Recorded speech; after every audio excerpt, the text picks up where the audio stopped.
بسم اللہ الرحمن الرحیم۔ برزخ میں صبح و شام جنت یا دوزخ کا پیش ہونا۔ بتایا تھا کہ عالم دنیا اور عالم آخرت ان دونوں کے درمیان ایک عالم ہے، اس کو بولتے ہیں عالم برزخ۔ قبر بھی اسی کا حصہ ہے، عالم برزخی کا۔ حضرت عبداللہ ابن عمر رضی اللہ عنہما روایت فرماتے ہیں کہ حضرت صلی اللہ علیہ وسلم نے ارشاد فرمایا کہ بلا شبہ جب تم میں سے کوئی مر جاتا ہے تو صبح و شام اس کا ٹھکانہ جنت یا دوزخ اس کے سامنے پیش کیا جاتا ہے۔ اگر وہ جنتی ہے تو صبح شام اس کے سامنے جنت پیش کی جاتی ہے، اور اگر وہ دوزخی ہے تو صبح و شام اس کے سامنے دوزخ پیش کی جاتی ہے۔ اس کا ٹھکانہ دکھا کر اس سے کہا جاتا ہے کہ یہ تیرا ٹھکانہ ہے۔ پھر فرمایا کہ قیامت کے دن تک جب کہ خدا اسے قبر سے اٹھائے گا، ہر صبح و شام ایسا ہی ہوتا رہے گا۔ یعنی آخرت کی منزل اور آخری منزل کیا ہوگی انسان کی، وہ قبر ہی میں اس کو پتہ چل جاتا ہے، بتا دیا جاتا ہے۔ حضرت صلی اللہ علیہ وسلم پر امت کے اعمال پیش ہوتے ہیں۔ حضرت عبداللہ ابن مسعود رضی اللہ عنہ سے روایت ہے کہ رسول اللہ صلی اللہ علیہ وسلم نے ارشاد فرمایا کہ میری حیات تمہارے لیے بہتر ہے اور میری وفات تمہارے لیے بہتر ہے۔ تمہارے اعمال مجھ پر پیش ہوں گے، بس جو بھلائی تمہاری طرف سے پیش کی جائے گی جسے میں دیکھوں گا تو اس پر اللہ کی تعریف کروں گا، اور جو کوئی برائی دیکھوں گا جو تمہاری طرف سے پیش کی جائے گی تو تمہارے لیے اللہ سے مغفرت کی دعا کروں گا۔ اسی لیے روایتوں میں آتا ہے کہ ہفتے میں ایک دن نبی اکرم صلی اللہ علیہ وسلم کی خدمت میں امت کے اعمال پیش ہوتے ہیں، اور یہ بتا دیا گیا کہ اگر اچھے اعمال ہوتے ہیں تو آپ اس پر خوشی کا اظہار فرماتے ہیں، اللہ کی تعریف کرتے ہیں، اور اگر کوئی بری چیز، برا عمل امت کی طرف سے پیش ہوتا ہے، دکھایا جاتا ہے، تو اس پر اللہ تعالیٰ سے مغفرت طلب کرتے ہیں۔ اس لیے امتی کو کوشش کرنی چاہیے کہ وہ ایسے کام کرے جس سے کہ اس کے نبی کو خوشی ہو، اعمال کو دیکھ کر خوشی محسوس ہو۔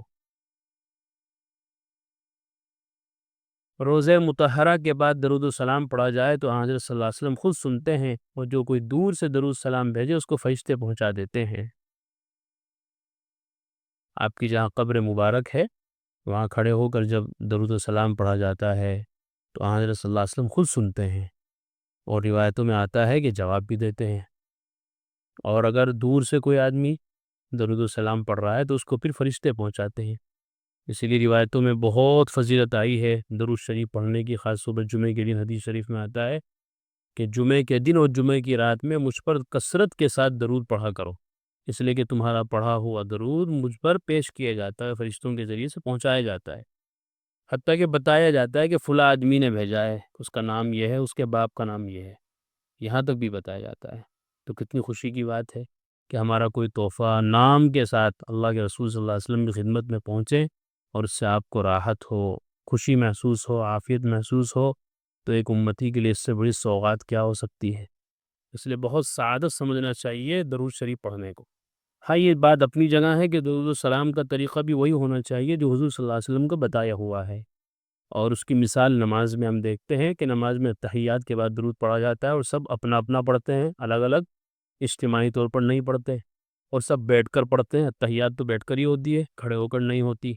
لہذا جن لوگوں نے یہ طریقہ اپنا لیا ہے کہ نماز کے سلام پھیرنے کے بعد سارے لوگ کھڑے ہو جاتے ہیں اور یا نبی سلام علیکہ اور یا حبیب سلام علیکہ، یہ بدعت ہے، بہت بری قسم کی بدعت ہے۔ اس لیے کہ درود شریف پڑھنے کا جو حکم نماز میں دیا گیا ہے وہ الگ الگ دیا ہے سب کو، سب اپنا اپنا پڑھتے ہیں، سب جانتے ہیں، اور سب بیٹھ کر پڑھتے ہیں۔ تحیات میں بیٹھ کر پڑھنے کا حکم ہے، قیام کی حالت میں درود پڑھنے کا حکم نہیں ہے، لیکن وہ لوگ قیام کی حالت میں پڑھتے ہیں، ہاتھ کو باندھ کر، اور نہ معلوم، یہ سب بدعات ہیں۔ اس پر بجائے ثواب کے پھر عذاب ہوگا، اس لیے کہ بدعت ہے، اور ہر بدعت گمراہی ہے، گمراہی کا دروازہ کھلتا ہے بدعت سے، اور حدیث شریف میں ہے وَكُلُّ بِدْعَةٍ وَكُلُّ ضَلَالَةٍ فِي النَّارِ، ہر گمراہی انسان کو جہنم میں لے جائے گی۔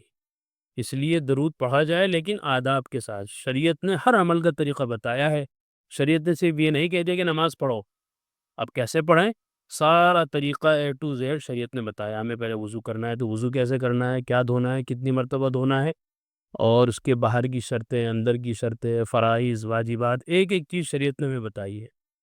تو اسی طرح صرف درود کا حکم دے دیا شریعت نے، اس کے آداب نہیں بتایا، ایسا نہیں ہو سکتا، آداب بھی بتائے ہیں، طریقہ بھی بتایا ہے۔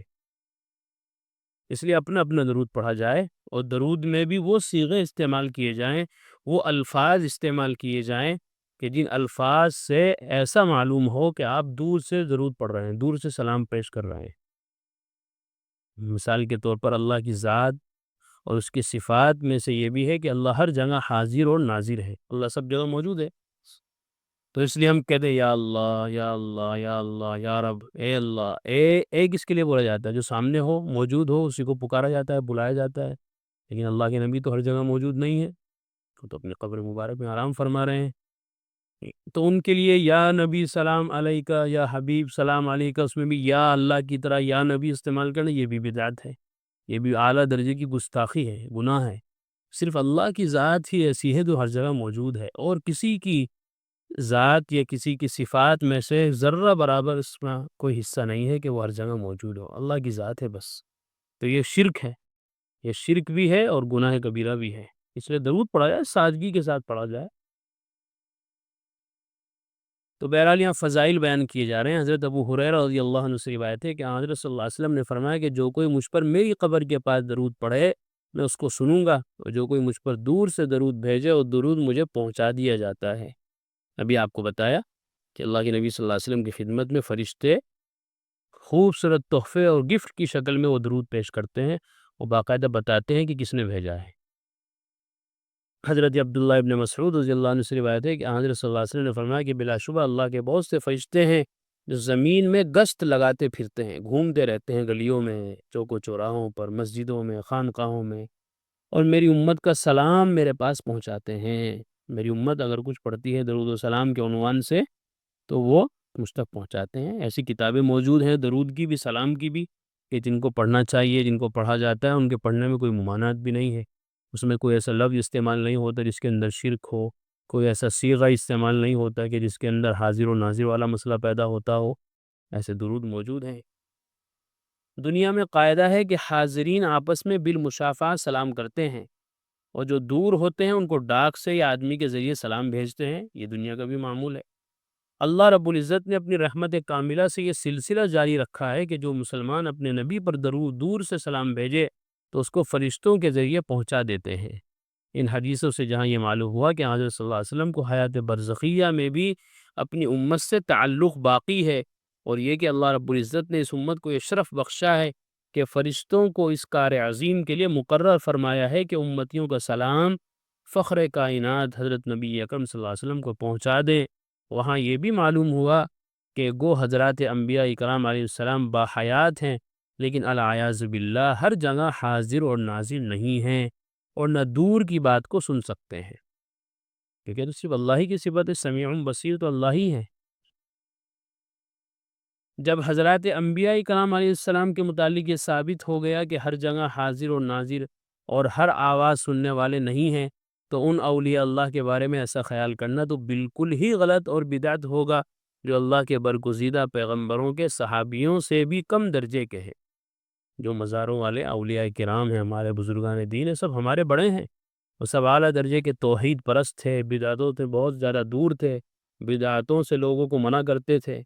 لیکن افسوس کی بات یہ ہے کہ ان کے مزاروں کو، ان کی درگاہوں کو آج کل بدعت کا اڈہ بنا دیا گیا ہے۔ تو ان اللہ کے ولیوں کا ان چیزوں سے کوئی لینا دینا نہیں ہے، یہ تو ان کی کارستانیاں ہیں جو یہ حرکتیں وہاں جا کر کر رہے ہیں، کرتے ہیں، کروا رہے ہیں۔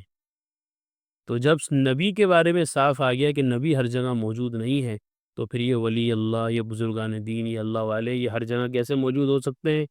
چنانچہ ایسے ایسے الفاظ استعمال کرتے ہیں بہت سے جاہل لوگ، بہت سے عقیدہ خراب رکھنے والے لوگ، کہ یا غوث اعظم شیخ عبد القادر جیلانی رحمۃ اللہ علیہ کے بارے میں یا غوث پاک باقاعدہ اشتہاروں میں بھی لکھا رہتا ہے، اور جھنڈوں پہ بھی لکھا رہتا ہے، ان کی مسجدوں میں جا کر دیکھو تو وہاں بھی جگہ جگہ یا غوث پاک، یعنی یا اللہ کے قائم مقام میں بالکل یا غوث پاک، یا علی مشکل کشا، یہ دیکھو یہ سب بدعات ہیں، اعلیٰ درجے کا شرک ہے، لیکن اللہ سمجھ جائے ان لوگوں کو بالکل سمجھ نہیں آتی۔ یا علی مدد، یا علی مدد یہ بھی شرک ہے، یا اللہ مدد ہے صرف، اس کے علاوہ کوئی اور بڑی سی بڑی ہستی، خود نبی اکرم صلی اللہ علیہ وسلم سے بڑی ہستی کیا ہو سکتی ہے؟ ان کے لیے بھی یہ کہنا کہ یا نبی مدد یہ بھی حرام ہے، یہ بھی شرک ہے۔ تو حضرت علی تو ان کے غلام ہیں، ان کے صحابی ہیں، ان کے بہت بعد کے اور کم درجے کے آدمی ہیں، اور پھر غوث پاک تو بہت زمانے بعد آئے ہیں، شیخ عبد القادر جیلانی، تو ان کے بارے میں یا غوث پاک مدد یا کچھ اور ایسے استعمال الفاظ کرنا، یہ سب عقیدے کی خرابی ہے، اور عقیدہ ہی بنیادی چیز ہے۔ عقیدے کی عمارت جتنی مضبوط ہوگی اتنے ہی اعمال کے اندر جان پیدا ہوگی۔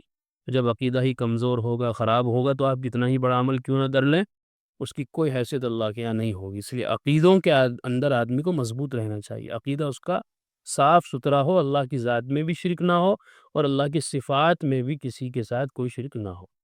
یہ بہت نازک مسئلہ ہے۔ لوگ عقیدت اور احترام کی وجہ سے نہ معلوم کیا کیا کر گزرتے ہیں، اور ان کا خیال بھی نہیں آتا کہ ہم کیا کر رہے ہیں۔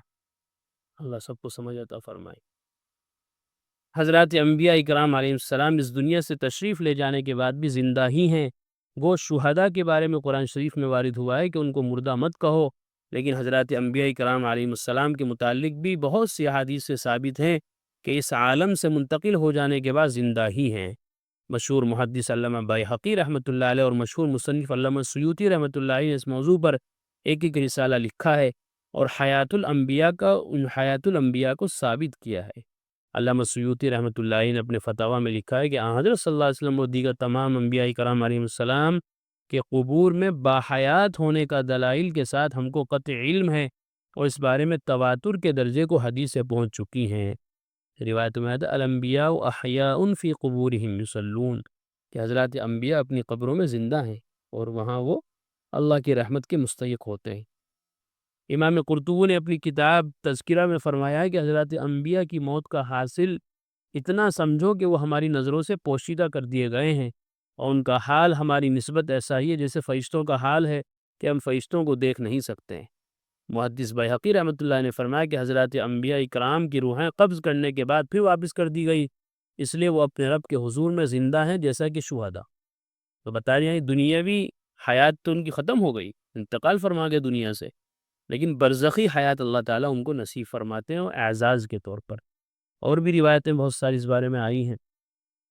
حضرت انس رضی اللہ عنہ روایت فرماتے ہیں کہ حضرت صلی اللہ علیہ وسلم نے فرمایا کہ انبیاء علیہ السلام زندہ ہیں، اپنی قبروں میں نماز پڑھتے ہیں۔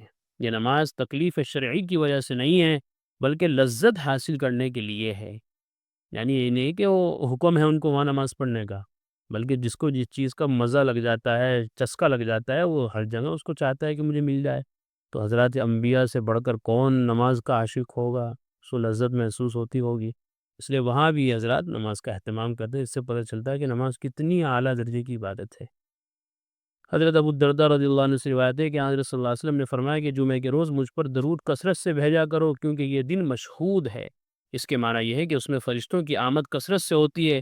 پھر ارشاد فرمایا کہ بے شک تم میں سے جو بھی شخص مجھ پر درود بھیجتا ہے اس کا درود میرے سامنے پیش ہوتا رہتا ہے جب تک کہ وہ اس میں مشغول ہو۔ سوال کیا گیا رسول اللہ وفات کے بعد کیا ہوگا؟